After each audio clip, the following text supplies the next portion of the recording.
نحمده ونصلي على رسوله الكريم اما بعد فاعوذ باللہ من الشیطان الرجیم بسم اللہ الرحمن الرحیم۔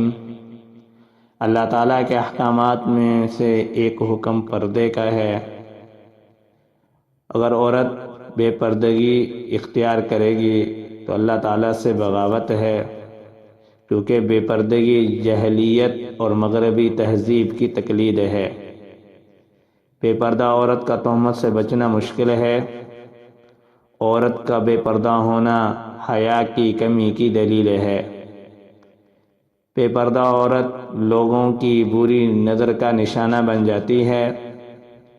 بد نظری کے یہ زہریلے تیر عورت کے جسم اور روح کو چھلنی کر دیتے ہیں اور کئی امراض جنم لیتی ہیں۔ بے پردہ عورت شوہر کی حقیقی محبت سے محروم رہتی ہے، اور بے پردہ عورت باہر نکلتی ہے تو شیطانی عملہ حرکت میں آ جاتی ہے۔ بے پردہ عورت ہر وقت اللہ کی ناراضگی میں رہتی ہے۔ بے پردہ عورت پورے معاشرے اور ماحول کو خراب کرنے میں برابر شریک ہے۔ بے پردہ عورت پر کسی بھی وقت کوئی بھی تہمت لگانے کی جسارت کر سکتا ہے۔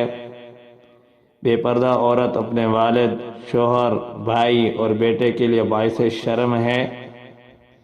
بے پردگی کی وجہ سے دینی اور دنیاوی نقصانات رات دن ہمارے سامنے آتے رہتے ہیں۔ خوش بختی یہ ہے کہ خود دوسروں کے لیے عبرت بننے کی بجائے دوسروں سے عبرت حاصل کر کے پردے کا اہتمام کریں، کیونکہ اللہ کا سب سے بڑا حکم ہے۔